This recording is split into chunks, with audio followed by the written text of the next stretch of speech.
Recibimos a Oscar Campana, el profesor de teología, está aquí con nosotros acompañando el proyecto de Vive en la Ciudad desde varios lugares. En este caso le tocó salir al aire porque queremos, Oscar, recibirte y hablar un poco sobre estas conferencias que dio el Papa Francisco en la OIT, donde se expresó acerca del destino universal de los bienes, considerando la propiedad privada como un derecho secundario, y esto en nuestro país tuvo ciertas repercusiones. Quizás nos podés echar un poco más de luz sobre este tema. Bueno, sí, buenos días ante todo. Sí, el Papa hizo estas declaraciones, utilizó esta expresión, lo de la propiedad privada como derecho secundario. Esto generó mucho revuelo. Bastaría consultar, por ejemplo, los diarios de esos días, sobre todo, por ejemplo, Infobae, donde un poco el elenco estable del neoliberalismo salió a decir que esto era como una especie casi de confirmación del famoso Papa populista, y que todos vamos camino a Venezuela y ese tipo de cosas, como si el Papa Francisco de pronto hubiera dicho algo que no tiene registros en la tradición cristiana, salvo que desde los primeros cristianos para acá todos eran populistas sin saberlo, diríamos, ¿no? Comento algo que en realidad ocurrió unos días después. Apareció una encuesta que parece que se hace siempre y yo no la conocía, sobre a distintos sectores de la sociedad se le preguntan por simpatía y antipatía de figuras internacionales. Y podríamos decir que con los sectores de la sociedad que se identifican con Juntos por el Cambio, o sea, clase media alta, clase alta, el Papa cosecha un 70% de antipatía. Es la tercera figura internacional más repudiada, por decir así. Y eso que todavía no, esa encuesta se hizo unos días antes de estas declaraciones del Papa. Digo, contextualizo esto porque me parece que el hecho de que el Papa sea argentino y donde siempre se esté especulando con sus posicionamientos políticos en la política local, como si el Papa estuviera ya hablando todo el tiempo para Argentina, lleva a que esto haya tenido una repercusión que por ahí no es la habitual si el Papa hubiera sido otro, digamos, ¿no? ¿El tema cuál es? Esto nos remite los papas desde 1891, León XIII para aquí, con una encíclica Rerum Novarum, empezaron a llevar adelante una especie de magisterio sistemático sobre cuestiones sociales, que solemos llamar doctrina o enseñanza social de la Iglesia. Es algo ya de vieja data, y ahí en algún sentido fueron como cristalizando principios, criterios, ideas que estuvieron siempre presentes en la tradición cristiana, en un contexto nuevo, que era el de la revolución industrial, llevada adelante por el nuevo capitalismo, podríamos decir, y donde las diferencias sociales que siempre existieron en el mundo, y más concretamente, que es el mundo del cual habla la doctrina social, que es el de Occidente en un primer momento, esas diferencias sociales, ahora vividas como conflicto entre capital y trabajo, entre burguesía y proletariado, llevó a nuevas tensiones y a injusticias cada vez mayores. Y a partir de ahí empezaron a escarbar un poco los papas en la tradición cristiana, y por ahí lo primero que encontraron fue a Santo Tomás, que a lo mejor Santo Tomás también tiene dentro de la tradición cristiana contemporánea una lectura, si querés, más liberal, pero Santo Tomás vamos a ver que no hace más que remitirse a la tradición cristiana, diciendo que con respecto a los bienes competen dos cosas. Él decía que por un lado estaba el poder de gestionarlos y disponer de ellos, y que acá podía haber lugar para la propiedad, llamémosle privada, de los mismos, pero para gestionarlos y disponer de ellos, o sea, para administrarlos. Pero en cuanto al uso de los bienes, él dice que los bienes son comunes, y que el hombre no puede tener las cosas exteriores como propias, sino como comunes. Y cuando uno ahonda en los considerandos que él trata en la Suma Teológica, él va a ir mucho más lejos, diciendo que los bienes superfluos, o sea, aquellos que superan la propia necesidad, no nos pertenecen, sino que pertenecen a los pobres. Y al punto tal de, bien acorde con su teología moral, que planteada una virtud, en este caso la justicia, él se pregunta cuáles son los pecados contra la justicia, y llega un momento donde él se pregunta si el robo en caso de necesidad es pecado. Y en esto es muy duro Santo Tomás. Él dice que no. Dice que si la necesidad fuera tan evidente y urgente que resulte manifiesta la premura de socorrer la inminente necesidad con aquello que se tenga, entonces puede cualquiera lícitamente satisfacer su necesidad con las cosas ajenas, y esto no tiene propiamente razón de hurto ni de rapiña. ¿Por qué dice esto Tomás? Dice porque la necesidad hace común lo que antes parecía que pertenecía a alguien. Estamos hablando del siglo XIII, es el primer autor al cual un poco la teología de los papas va a recurrir para hablar de estas cuestiones. En realidad, en un mundo y un horizonte que no es el contemporáneo, donde las cuestiones vinculadas a la propiedad y los bienes son mucho más complejas, pero lo que encuentra ahí es a un gran teólogo del siglo XIII que lo que estaba haciendo era leer al cristianismo antiguo, donde muchos cristianos contemporáneos se sorprenderían y se escandalizarían mucho más que con lo que dijo hace unos días el Papa Francisco. Yo voy a leer algunas frases sueltas y después vamos a explicar de dónde viene esto. Ya un escrito del siglo II, la Didache, que era como una especie de primer gran catecismo que hubo en la Iglesia, se dice que nadie puede decir que algo sea propio. Y esto venía del hecho de que los cristianos compartían los bienes. O sea, no hablaban de una teoría o de una doctrina, sino que hablaban de una experiencia. Y ellos entendían que el ideal de la existencia humana era la comunión de bienes.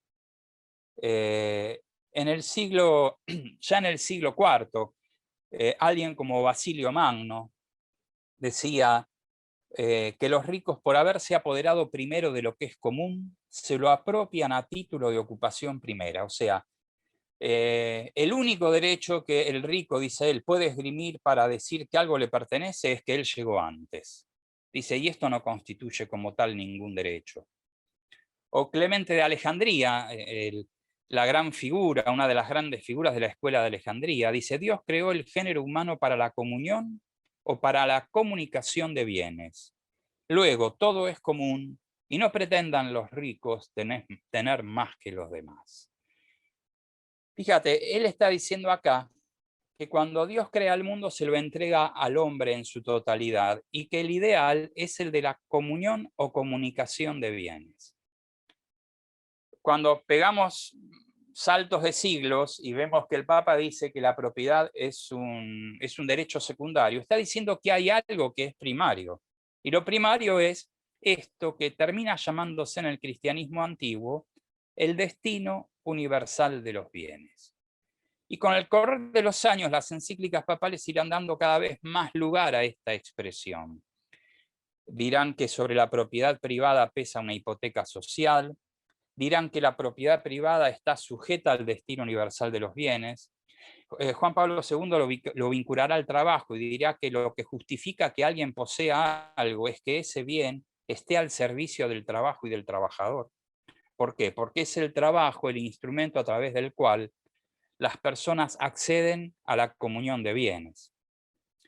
Vuelvo siglos para atrás, otra vez Basilio Magno. Del hambriento es el pan que tú retienes, dice él. Del que va desnudo es el manto que tú guardas en tus arcas.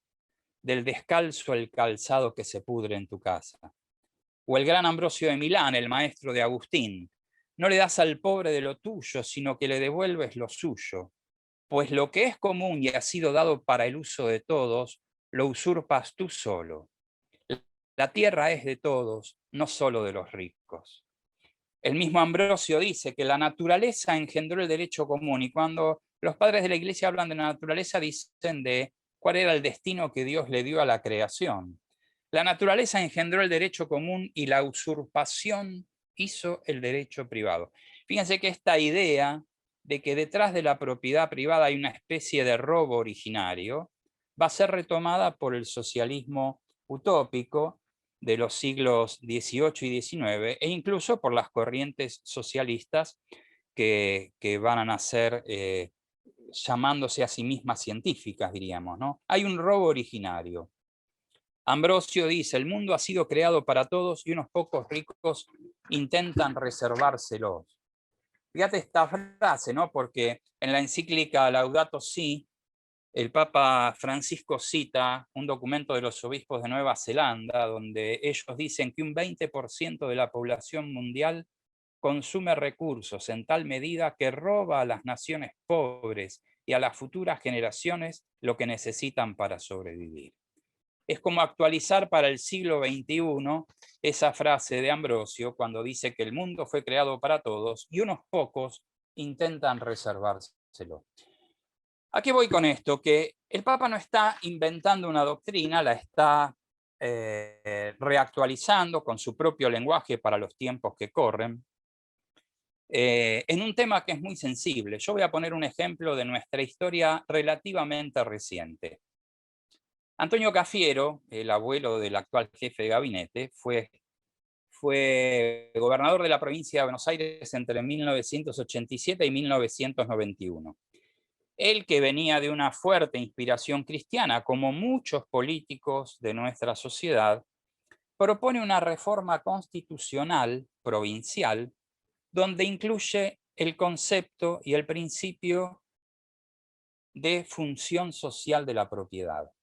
Bastaría releer los diarios de entonces, la campaña que la oposición hizo en su contra, todo lo que se escribió en contra de esta idea de la función social de la propiedad, que llevó a que sometido a referéndum el proyecto constitucional fue rechazado mayoritariamente por el pueblo de la provincia de Buenos Aires.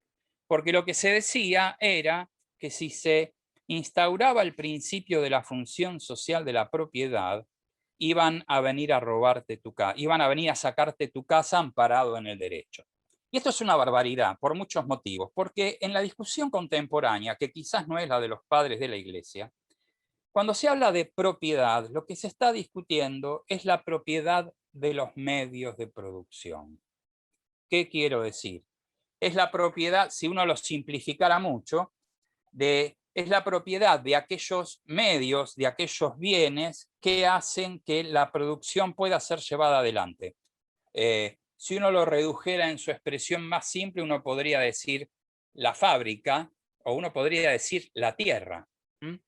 Esa es la discusión. Nunca la discusión es cuando la gente escucha que la Iglesia habla contra la propiedad privada, o que el Papa dijo lo que dijo de la propiedad privada, como uno pudo verlo en algunas repercusiones de economistas, de políticos, de periodistas, algunos con mayor o menor conocimiento, pero también con las pobrísimas repercusiones que esto tuvo en algún que otro programa televisivo del fin de semana, donde una persona con muy pocas luces le fue a decir al Papa que dé el ejemplo y que él se desprenda de bienes, etcétera, etcétera. En lo que están pensando es que lo que la Iglesia está diciendo es que cualquiera tendría derecho a venir y llevarse tu casa, que el Estado podría llevarse tu casa. Y así fueron los comentarios, diciendo, bueno, ahora si este gobierno le da bolilla al Papa, por ahí saca la propiedad privada, y te sacan la casa, el auto, no sé, lo que sea. Y no es esta la discusión. En el ámbito de la enseñanza social y en el ámbito en general de las ciencias sociales, cuando se discute el tema de la propiedad, y esta es la discusión contemporánea, lo que se está discutiendo es la propiedad de los bienes de producción. nadie niega incluso los países que tuvieron en su momento la experiencia de lo que se llamó socialismo real, más allá de si tenían o no la propiedad de su casa, el tema era que podían tener una casa y podían tener un auto. No era esta la discusión, ¿no? Por eso digo, se juega aquí mucha desinformación, se juegan muchos prejuicios en un tema que es tremendamente sensible. Y la verdad, la idea de un poco de esta columna no es decir, vamos a defender al Papa, porque el Papa supongo que se defiende solo mejor que todos nosotros, sino por ahí ayudar a reinstalar o a clarificar un debate que siempre será necesario dar en nuestra sociedad, cuando, por ejemplo, la mayor parte de la propiedad de la tierra en Argentina está en muy pocas manos, son muy pocos los que concentran, por ejemplo, la exportación de cereales en Argentina, muchos menos que aquellos que los producen, y esto repercute enormemente en los precios internos de un país como el nuestro, que exporta aquello mismo que consume, y donde uno podría decir que las políticas impositivas, de las que tantos a veces se queja el sentido común de nuestra sociedad, tratan de corregir por algún lado la tremenda desproporción en la distribución de bienes que hay en nuestra sociedad, agravada en el contexto de la pandemia con una pobreza cada vez más creciente. Entonces, esto no es una discusión teórica, y si la discusión hay que darla bien, lo primero que tenemos que hacer es aclarar cuáles son los términos de esta discusión, y en este punto entender que el Papa Francisco lo único que hace es cabalgar sobre la larguísima tradición de las iglesias cristianas en los temas vinculados a la cuestión de la propiedad, del uso y del destino común de los bienes.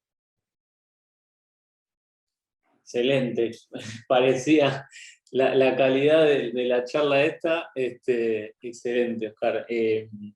No, la repregunta tenía que ver con estos comentarios, yo también lo escuché, de por qué no damos el ejemplo como iglesia y vendemos todo lo que tenemos y con eso prácticamente salvaríamos el mundo, pero ya lo has explicado muy bien. Y bueno, a modo de cierre, ¿cómo ¿cómo pensás que va a impactar o cómo ha impactado en esa conferencia las palabras de Francisco? Bueno, a ver, por lo que entiendo en general, siempre hubo bastante empatía entre las discusiones que se dan en el ámbito de la Organización Internacional del Trabajo y el pensamiento social cristiano. En la tradición latinoamericana diríamos que esa empatía y esa cercanía es muy grande, ¿no? Y en la tradición argentina también, de sectores vinculados, diríamos, incluso de dirigentes sindicales que siempre han visto en el pensamiento social cristiano una fuente de inspiración. No voy a descubrir nada si decimos que buena parte del pensamiento social del primer peronismo y de ahí para aquí procede de la enseñanza social de la Iglesia, así como también de la idea de otros socialistas argentinos, ¿no? Pero hasta en ese primer peronismo, ese concepto que termina siendo el título de la gran conferencia de Perón en el primer Congreso Internacional de Filosofía, creo que si mal no recuerdo, en 1949 en Mendoza, ese discurso se llamó La Comunidad Organizada. Y la expresión la comunidad organizada era una expresión de ni más ni menos que de un gran papa social que fue Pío XI, ¿no? Y lo trabaja en la encíclica 40º en el año 1931.